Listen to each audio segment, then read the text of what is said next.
Lakini vile vile nimesema hapo mwanzo kwamba wanawake wamekuwa wakichukuliwa kama ni mtu duni, lakini vile vile kulikuwa yakiendana katika hiyo uduni, unakuta vile vile na mambo ya ukatili wa kijinsia yalikuwa yakituandama sana wanawake. Kwa dira na kuja pia pamoja na mambo mengine kuja ku address hilo tatizo ili tuweze kuachana nao.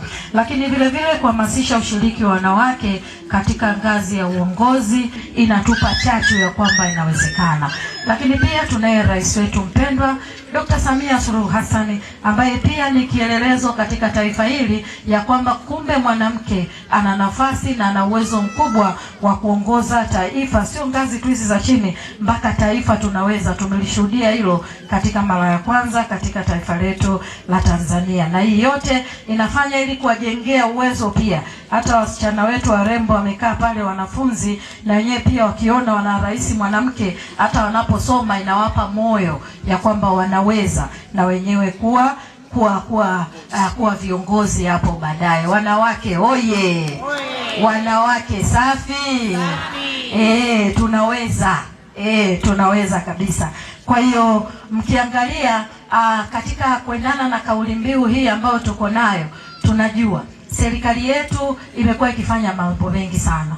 Wote tunafahamu serikali huwa haifanye biashara. Serikali kazi yake ni kutoa huduma kwa jamii. Sasa inapotoa huduma kwa jamii, pamoja na mambo mengine, haisahau nafasi ya mwanamke, haisahau nafasi ya wanawake, haisahau vipaumbele na masuala mbalimbali ambayo yanahitakiwa ili kuweza kumwezesha mwanamke huyu na kumweka na kumpa nafasi ya kujiamini na kuweza kutekeleza majukumu yake mbalimbali. Nimesikiliza risala ambayo imesemwa, nimesikiliza changamoto ambazo zimetolewa katika kuhakikisha serikali inatoa huduma kama kazi yake kuu ya msingi. Utaangalia mambo mengi ambayo yameelezwa kama changamoto katika risala ambayo imetolewa, basi serikali imekuwa ikijikita katika kuhakikisha yanatatua. Nitatolea mfano michache. Kwa mfano, tulikuwa tunaangalia kwenye risala, nilikuwa naangalia hapa, amesema moja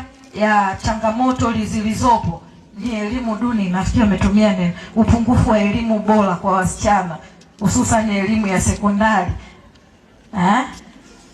Kutokana na ujauzito na mambo mengine. Sasa haya ya ujauzito ya kwetu, si ndio?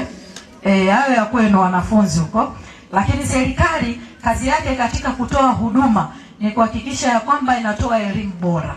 Na ndio maana mnaona nyinyi Bupando hapa tulipokaa, hawa wanafunzi mwaka jana hiyo sekondari walikuwa hawana. Kweli si kweli?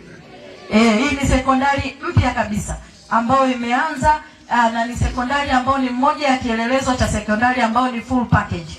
Ilikuja sio kama ujenzi wa madarasa au kukamilishaji wa madarasa, kazi ambayo serikali inaifanya. Lakini kwa hii sekondari yetu ya Chema, wenyewe ni moja ya sekondari ambazo zimepata bahati kwenye utawala huu wa awamu ya 6 chini ya